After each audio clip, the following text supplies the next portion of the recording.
नमस्कार दोस्तों, welcome to सरकार स्टडी बेस। तो चलिए इस क्लास में हम पढ़ने वाले हैं राष्ट्रीय आय को मापने की विधियाँ। इसके पहले हमने बेसिक चीज़ें जाने थे राष्ट्रीय आय से संबंधित। तो चलिए इसमें हम जो है बाकी चीज़ें यहाँ पे देख लेंगे। जैसे कि आपको पता है यहाँ पे हमने 3 विधि देखे थे, उत्पादन विधि, आय विधि, व्यय विधि। जैसे कि यहाँ देख सकते हैं आप इनका कुछ और चीज़ें यहाँ देखिए, शुद्ध घरेलू उत्पाद प्लस विदेशों से प्राप्त शुद्ध आय बराबर राष्ट्रीय आय यहाँ देखने को मिलता है। तो ये सारी चीज़ हम यहाँ पे देखने वाले हैं। तो पहली चीज़ हमको क्या देखने मिली थी, उत्पादन विधि या मूल्यवर्धित विधि। तो उत्पादन विधि या मूल्यवर्धित विधि जो होती है, जैसे कि अगर बात करें यहाँ पे तो प्रोडक्शन मेथड और वैल्यू एडेड मेथड इसको बोला जाता है। ठीक है, तो यहाँ देखिए डायग्राम में आपको देखने को मिलता है वस्तुओं अथवा सेवाओं के उत्पादन के प्रत्येक स्तर पर जो मूल्य वृद्धि का मापन करते हुए यहाँ पर राष्ट्रीय आय की गणना की गई है। जैसे एक तरफ आपको देखने को मिलेगा अंतिम वस्तु एवं सेवाओं का मूल्य, जिसे हम वैल्यू ऑफ फाइनल आउटपुट बोलते हैं, माइनस घटाने का काम करेंगे माध्यमिक जो उपभोग है, इंटरमीडिएट कंजप्शन है। अब यहाँ देखिए अंतिम वस्तु और सेवाओं के अंतर्गत क्या आएगा, एक तो सेल्स आएगा। ठीक है, सेल्स मतलब विक्रय आ जाएगा, और विक्रय के अंतर्गत भी दो चीज़ें आती है, घरेलू बिक्री आती है यानी डोमेस्टिक सेल्स आता है, एक देश के अंतर्गत जो बिक्री होती है, दूसरा निर्यात होते हैं अन्य देशों के अंतर्गत हो। दोनों को यहाँ जोड़ेंगे और निकल कर क्या आएगा, विक्रय आएगा। अब विक्रय में क्या जोड़ेंगे, स्टॉक का परिवर्तन जोड़ेंगे, change in stock, closing stock जो है, ओपनिंग स्टॉक, ये सारी चीज़ यहाँ पे देखेंगे।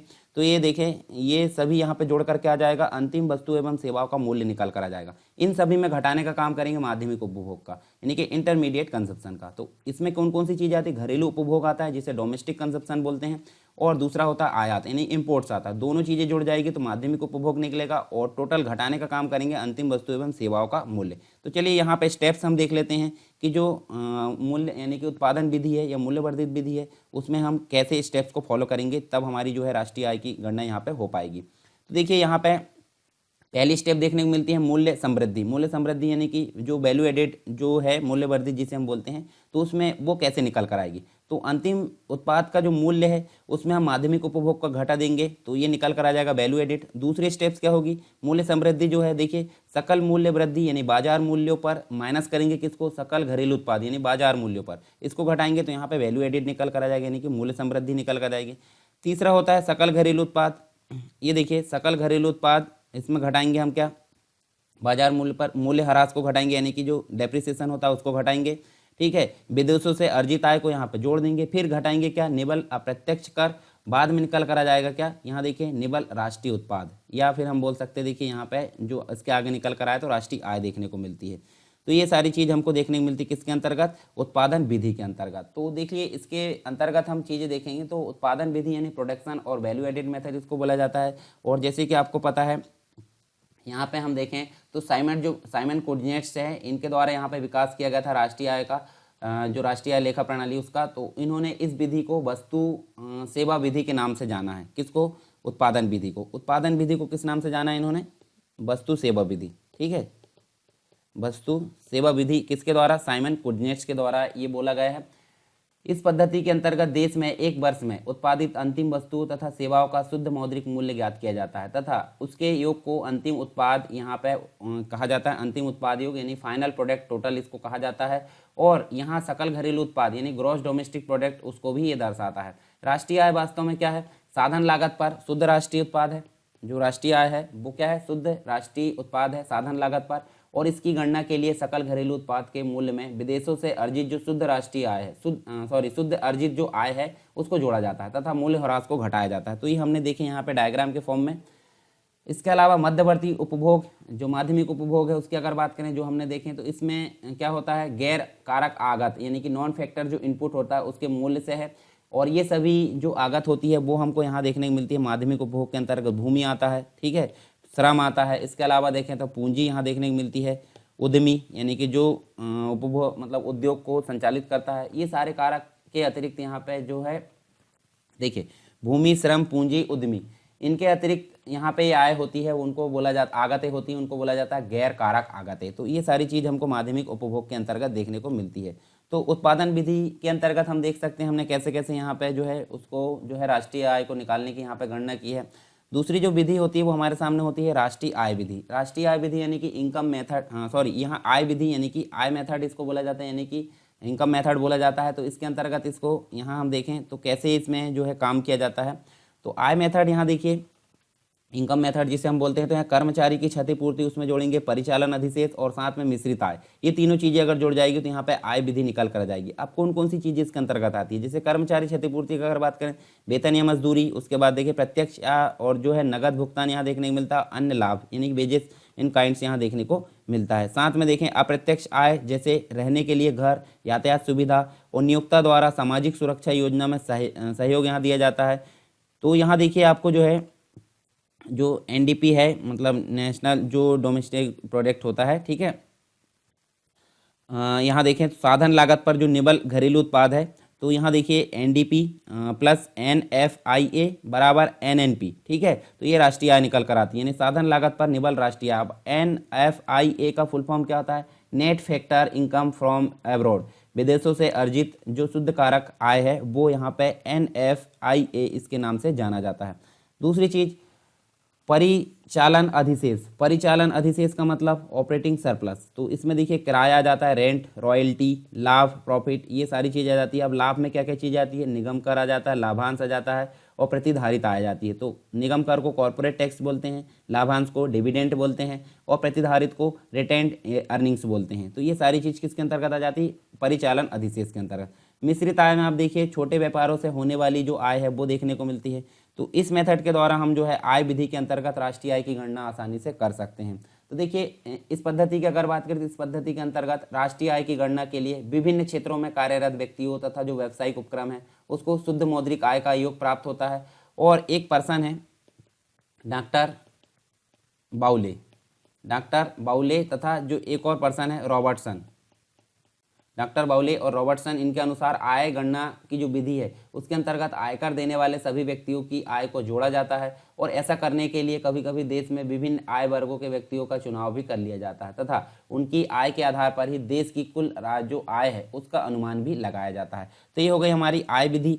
इसके अलावा हम कुछ चीज़ें यहाँ देखने को मिलती है, जैसे देखिए आप देख सकते हैं 2-3 चीज़ें हमको देखने को मिलती है। यहाँ हम देख सकते हैं, देखिए भारत के सामान्य निवासी यहाँ देखने को मिलता है, जिसे हम देख सकते हैं एनआरआई बोला जाता है। और यहाँ देखिए तो भारत के गैर निवासी, तो यहाँ देखिए इसको भी एनआरआई, मतलब शॉर्ट फॉर्म में अगर देखें तो एनआरआई बोला जाता है। यहाँ नॉर्मल रेसिडेंट ऑफ इंडिया बोला जाता है या नॉन रेसिडेंट ऑफ इंडिया बोला जाता है। तो दोनों में अंतर क्या है वो हम देख लेते हैं कुछ उदाहरण के फॉर्म में। भारत में स्थित विदेशी जो दूतावास है, ठीक है, उसमें काम करने वाले भारतीय, विदेशी दूतावास का मतलब जैसे अन्य देश की अगर बात करें, अन्य देश मतलब चाइना की बात कर लेते हैं, ठीक है, फ्रांस की बात कर लेते हैं, अन्य जो कंट्री उनकी बात कर, उनके जो भी यहाँ पे दूतावास होंगे, उनके जो भी पर्सन है, मतलब उनके देश से संबंधित जो भी कम्युनिकेशन कराने के लिए जो हेल्प करते हैं, उन दूतावासों में जो विदेशी रहते हैं उनमें काम करने वाले भारतीय यहाँ देख सकते हैं भारत के सामान्य निवासी कहलाते हैं। दूसरी चीज़ भारत के गैर निवासी, यानी कि विभिन्न देशों जैसे कि कनाडा है, जापान है, इसमें स्थित भारतीय दूतावासों में काम करने वाले, यानी कि हमारे देश के कुछ व्यक्ति जो अन्य देशों से कम्युनिकेशन में हमारी हेल्प करते हैं, तो अन्य देशों में जाकर वो रहते हैं तो वो दूतावास कहलाते हैं अन्य देशों में, ठीक है, हमारे, तो वो उनमें जो निवास करते हैं वो कहलाते हैं भारत के गैर निवासी। फिर देखिए भारत के सामान्य निवासी के अंतर्गत भारत में स्थित अंतर्राष्ट्रीय मुद्रा कोष यानी कि IMF के कार्यालय में काम करने वाले जो भारतीय स्थानीय लोग होते हैं वो क्या कहलाते हैं, यहाँ पे नॉर्मल रेसिडेंट ऑफ इंडिया कहलाते हैं। फिर यहाँ देखिए भारत के गैर निवासी भारत में स्थित अंतर्राष्ट्रीय संगठनों जैसे IMF है, इसके कार्यालय में काम करने वाले जो विदेशी होते हैं वो कहलाते हैं यहाँ पे भारत के गैर निवासी। फिर यहाँ देखिए जो है सामान्य, भारत के सामान्य में भारत में स्थित विश्व स्वास्थ्य संगठन में काम करने वाले भारतीय, यहाँ पे देखिए भारत में विश्व स्वास्थ्य संगठन में भारत में स्थित विश्व स्वास्थ्य संगठन में काम करने वाले विदेशी, यहाँ पे भारतीय आ रहा है, यहाँ पे विदेशी आ रहा है। फिर यहाँ देखिए भारत में 1 वर्ष से अधिक अवधि के लिए रह रहे विदेशी नागरिक, यहाँ अगर बात करें भारत के गैर निवासी में तो 1 वर्ष से कम अवधि के लिए भारत में काम कर रहे विदेशी तकनीकी विशेषज्ञ। लास्ट देखें तो शेष विश्व में भारत के राजदूत और भारत में शेष विश्व के राजदूत। तो ये देखिए आपको कुछ उदाहरण देखने को मिलते हैं जिसे हम बोलते हैं भारत के सामान्य निवासी, जो इसके अंतर्गत आपको उदाहरण देखने को मिले, और भारत के गैर निवासी ये आपको देखने को मिले इसके अंतर्गत। इसके अलावा घरेलू आय हमको देखने को मिलती है और एक राष्ट्रीय आय। घरेलू आय आप देखिए, यहाँ देखिए हम देख सकते हैं यह एक देश की घरेलू सीमा में सृजित कारक आय का कुल योग है, भले ही यह आय निवासियों द्वारा सृजित की गई हो अथवा गैर निवासियों के द्वारा सृजित की गई हो, ये चीज़ हमको देखने को मिलती है। और राष्ट्रीय आय की अगर बात करें तो यहाँ देखिए यह एक देश के निवासियों द्वारा सृजित कारक का कुल योग होती है, भले ही यह आय घरेलू सीमा के अंदर सृजित की गई हो अथवा शेष विश्व में सृजित की गई हो। ठीक है, दोनों में ये अंतर यहाँ देखने को मिला। इसमें विदेशों से प्राप्त शुद्ध कारक आय सम्मिलित नहीं होगी और यहाँ से विदेशों से आय शुद्ध कारक जो है शामिल होती है। तो दोनों में सिर्फ ये आपको अंतर देखने को मिलता है घरेलू आय और राष्ट्रीय आय के अंतर्गत। इसके अलावा दो चीज़ें और देखने को मिलती है जिसके अंतर्गत देखें तो साधन आय हम देख सकते हैं, जिसे हम फैक्टर इनकम बोला जाता है। जैसे एफसी आपको लिखा आ रहा है ना हर जगह, तो इसको साधन आय बोला जाता है। ठीक है, फैक्टर इनकम बोला जाता है। और यहाँ देखिए TI यानी कि ट्रांसफ़र इनकम इसको बोला जाता है, ट्रांसफ़र हस्तांतरण आय इसको बोला जाता है। तो यहाँ देखिए इसका मतलब साधन आय की अगर बात करें, इसका मतलब क्या होता है, इसका मतलब होता है उत्पादन के साधनों द्वारा उत्पादन प्रक्रिया में उत्पादक सेवाओं को प्रदान करने के लिए प्राप्त की जाने वाली जो आय होती है वो कहलाती है साधन आय। और यहाँ हस्तांतरणीय जो आय होती है वो अगर देखें तो इसका मतलब क्या होता है, बिना किसी उत्पादन सेवाओं को प्रदान किए प्राप्त होने वाली जो आय होती है वो कहलाती है हस्तांतरणीय आय। इसकी प्रकृति कैसी होती है साधन आय की, यह राष्ट्रीय आय और घरेलू आय दोनों में सम्मिलित होती है। और यहाँ पे यह ना तो राष्ट्रीय आय में सम्मिलित होती है ना ही घरेलू आय में सम्मिलित होती है। अवधारणा की अगर बात करते हैं अर्जित आय की अवधारणा है और यहाँ पे यह संपत्ति संबंधी संप्राप्ति संबंधी अवधारणा होती है। और यहाँ प्राप्ति की अगर बात करते हैं उत्पादन के साधनों जैसे कि भूमि, श्रम, पूंजी, उद्यम इसके द्वारा प्राप्त होती है। और हस्तांतरणीय आय जो होती है यह सामान्य परिवार व सरकार द्वारा प्राप्त होती है। उदाहरण की अगर बात करें तो साधन आय में आपको किराया देखने को मिलता है, मजदूरी देखने को मिलती है, ब्याज देखने को मिलता है, लाभ देखने को मिलता है। हस्तांतरणीय आय में छात्रवृत्ति जो स्कॉलरशिप जिसे बोलते हैं, वृद्धावस्था पेंशन है, बेरोजगारी भत्ता, ये सारी चीज़ आपको हस्तांतरणीय आय में देखने को मिलती है। तो आई होप ये सारी चीज़ें आपको क्लियर हुई होगी। अब लास्ट जो है हमारा व्यय विधि देखने को मिलती है। व्यय विधि यानी कि राष्ट्रीय आय की गणना में 3 विधि हमने देखे थे, एक तो उत्पादन विधि, एक आय विधि और एक व्यय विधि। तो व्यय विधि यानी कि एक्सपेंडिचर मेथड जो होती है, इसके अलावा हम देखें तो इसमें हमको बहुत सारी चीज़ें देखने को मिलती है। तो देखिए व्यय विधि में क्या क्या चीज़ें यहाँ शामिल होती है वो हम देख लेते हैं, फिर इसके अंतर्गत कुछ चीज़ें हम जानेंगे।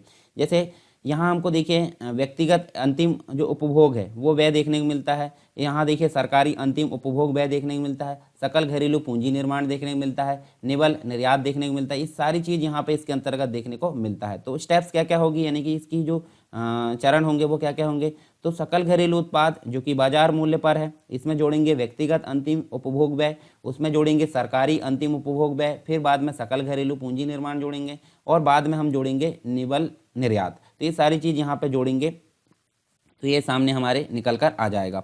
दूसरा स्टेप्स क्या है, सकल घरेलू उत्पाद जो बाजार मूल्य उसमें माइनस करेंगे ह्रास यानी कि जो डेप्रिसिएशन होता है, फिर माइनस करेंगे निवल अप्रत्यक्ष कर, फिर जोड़ेंगे विदेशों से अर्जित आय, बराबर निकल कर आएगा निवल राष्ट्रीय उत्पाद यानी कि राष्ट्रीय उत्पाद जो निकल कर आएगा उससे राष्ट्रीय आय यहाँ पे देखने को मिलेगी। तो ये हो गई हमारी व्यय विधि। और व्यय विधि के अंतर्गत यहाँ बात करें तो इस विधि को व्यय विधि भी मतलब जो है व्यय विधि को हम देख सकते हैं व्यय विधि कहा जाता है। और इस विधि के अनुसार कुल आय या तो उपभोग ये पर व्यय की जाती है या फिर बचत पर, मतलब जो आय है वो या तो उपभोग पर व्यय की जाती है यानी कि उपभोग मतलब उपयोग कर ली जाती है, या फिर उसकी बचत यानी निवेश कर लिया जाता है। तो राष्ट्रीय आय जो होती है कुल उपभोग तथा कुल बचतों का योग होती है। कुल उपभोग और कुल बचत अगर जोड़ दी जाए तो राष्ट्रीय यहाँ पे निकल कर आ जाती है व्यय विधि के तौर पर। इस विधि से जो होता है आय की गणना करने के लिए उपभोक्ताओं की आय तथा उनकी बचत से संबंधित जो आंकड़े होते हैं वो उपलब्ध होना आवश्यक होता है। और इस प्रकार के सभी आंकड़े मतलब जो सही आंकड़े होते हैं वो सभी प्रकार के सही आंकड़े आसानी से उपलब्ध नहीं हो पाते, इसलिए इस विधि का प्रयोग सामान्यतः कम किया जाता है क्योंकि सभी आंकड़े यहाँ पे आसानी से उपलब्ध होना पॉसिबल नहीं है। भारत में जो उत्पादन विधि है जिसे प्रोडक्शन मेथड बोलते हैं शुरू में हमने देखें, और जो एक आय विधि हमने देखें इनकम मेथड, इससे प्राप्त आंकड़ों के आधार पर ही राष्ट्रीय आय की गणना की जाती है। ज़्यादातर अगर बात करें मतलब जो अन्य चीज़ है यानी कि जो व्यय विधि है व्यय विधि का प्रयोग हम इसमें नहीं करते हैं, ये चीज़ हमको देखने को मिलती है। दूसरी अगर बात करें यहाँ CSO की बात करें, CSO मतलब सेंट्रल स्टैटिस्टिक्स ऑर्गेनाइजेशन या ऑर्गेनाइजेशन नहीं ऑफिस इसको बोला जाता है, ठीक है, ऑर्गेनाइजेशन नहीं है ऑफिस है ये। और यहाँ केंद्रीय सांख्यिकी कार्यालय इसको बोला जाता है। इसके द्वारा राष्ट्रीय आय संबंधी जो आंकड़े हैं प्रचलित मूल्य यानी कि करेंटली जो प्रिवेलिंग प्राइस है तथा स्थिर आधार जो वर्ष मूल्य है इस पर जारी किए जाते हैं। और स्थिर मूल्यों पर सकल घरेलू उत्पाद जिसे हम GDP बोलते हैं और राष्ट्रीय आय संबंधी जो आंकड़े होते हैं उसके आकलन के आधार पर वर्ष 2004 और 5 2004 से 5 को बदलकर यहाँ पे क्या कर दिया गया है, आधार वर्ष यहाँ पे 2011 और 12 कर दिया गया। ये याद रखना आपको, मतलब आधार वर्ष यहाँ पे इसका ये कर दिया गया। तो ये चीज़ हमने देखे यहाँ पे कितनी मतलब राष्ट्रीय आय की गणना से संबंधित 3 चीज़ें हमने देखें, जिसके अंतर्गत आपको मैं फिर से बता देता हूँ क्या क्या चीज़ें हमने देखें। उसके बाद हम राष्ट्रीय आय से संबंधित विभिन्न प्रकार की संकल्पनाओं के बारे में हम यहाँ पे देखने वाले हैं, ठीक है। तो देखिए यहाँ पे हमने जो है कितनी चीज़ें देखे हैं, 3 चीज़ें, राष्ट्रीय आय की गणना से संबंधित 3 चीज़ें हमको देखने को मिली। कौन कौन सी आप देख सकते हैं, हमने देखे हैं उत्पादन विधि जिसे हम प्रोडक्शन मेथड या वैल्यू एडेड मेथड इसको बोला जाता है, आय विधि देखें जिसे इनकम मेथड बोला जाता है, व्यय विधि देखें जिसे एक्सपेंडिचर मेथड बोला जाता है। तो यहाँ देखिए तीनों के बारे में हमने देखे हैं। तीनों के बारे में जैसे उत्पादन विधि की अगर बात करें तो यहाँ पे देखिए अंतिम वस्तुओं एवं सेवाओं का जो मूल्य है उसमें घटाया जाता है माध्यमिक उपभोग। अब माध्यमिक उपभोग क्या होता है, वो होता है यहाँ पे भूमि, श्रम, पूंजी, उद्यमी, इन सभी के अलावा जो कारक होंगे वो माध्यमिक उपभोग कहलाते हैं और वो घटाए जाते हैं अंतिम वस्तु एवं सेवाओं के अंतर्गत। अब इसके अंतर्गत क्या क्या चीज़ें होती है वो आप देख सकते हैं, यानी अंतिम वस्तु एवं सेवाओं में क्या क्या शामिल किया जाता है, माध्यमिक उपभोग में क्या क्या शामिल किया जाता है।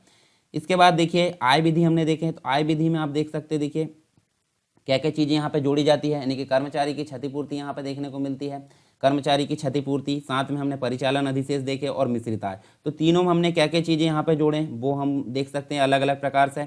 और NFIA जो होता है नेट फैक्टर इनकम फ्रॉम जो अब्रॉड, ये आप देख सकते हैं विदेशों से अर्जित शुद्ध कारक आय। उसके बाद हमने कुछ और चीज़ें देखें जैसे कि भारत के सामान्य निवासी तथा भारत के गैर निवासी, कुछ उदाहरण के साथ हमने देखें। देखिए आप देख सकते हैं एक तरफ भारत के सामान्य निवासी दिए गए और एक तरफ भारत के गैर निवासी दिए गए। दूसरा हमने देखे घरेलू आय क्या होती है और राष्ट्रीय आय क्या होती है, इसके बारे में यहाँ पे जाना। साथ में हमने देखिए कुछ और चीज़ें देखें, यानी साधन आय जिसे हम फैक्टर इनकम बोलते हैं, बार बार इसके बारे में जिक्र हुआ था अभी पीछे, तो इसके बारे में हमने यहाँ पे जाना। हस्तांतरणीय आय क्या होती है जिसे ट्रांसफर इनकम बोलते हैं, तो इन दोनों के बारे में यहाँ पे विस्तार से जाना। फिर हमने देखे व्यय विधि। अब व्यय विधि में क्या क्या चीज़ आती है, व्यय विधि में उपभोग जो हमारे द्वारा मतलब प्राप्त है, जो भी हमारी आय है या जो भी मूल्य है उसको हम क्या करते हैं, या तो हम उपभोग कर लेते हैं या तो हम उसको निवेश कर लेते हैं। तो इन दोनों के द्वारा जोड़कर जो चीज़ें निकल कर आती है वो कहलाती है राष्ट्रीय आय और ये चीज़ उपयोग की जाती है व्यय विधि। पर व्यय विधि का उपयोग ज़्यादातर नहीं होता, क्यों? क्योंकि सही आंकड़े उपलब्ध होना पॉसिबल नहीं होता है। तो इसलिए उत्पादन विधि और आय विधि इन दोनों का प्रयोग राष्ट्रीय आय की गणना के लिए आज की स्थिति में ज़्यादातर देखने को मिलता है। तो ये चीज़ हमको देखने को मिलती है। अब हम जो है नेक्स्ट इसके बाद जो क्लास है उसमें हम देखेंगे कुछ संकल्पनाएं जैसे कि जीडीपी क्या होता है, एनडीपी क्या होता है, ठीक है, ये सारी चीज़ हम यहाँ पे देखने वाले हैं। तो ठीक है, आप यहाँ पे टेलीग्राम चैनल को ज्वाइन कर सकते हैं। बहुत सारी मटेरियल यहाँ पे आपको देखने को मिलेंगी पढ़ाई से रिलेटेड। और उत्तर लेखन और डिस्कशन जो ग्रुप है, मतलब जो उत्तर लेखन और डिस्कशन ग्रुप, इसमें आप जुड़कर बहुत सारी चीज़ें यहाँ पे हेल्प प्राप्त कर सकते हैं MPPSC और अन्य एग्ज़ाम से रिलेटेड। तो आपको काफ़ी फ़ायदा होने वाला है। आप लेक्चर अगर पसंद आता तो दूसरों तक भी पहुंचाने का यहाँ पे कष्ट करें या फिर आप सहयोग करें इसमें, तो जो दूसरे भी है इसका लाभ प्राप्त कर सकेंगे। तो चलिए मिलते हैं इसके बाद में हम नेक्स्ट क्लास में जो अगले टॉपिक है उसके साथ में। तब तक के लिए जय हिंद।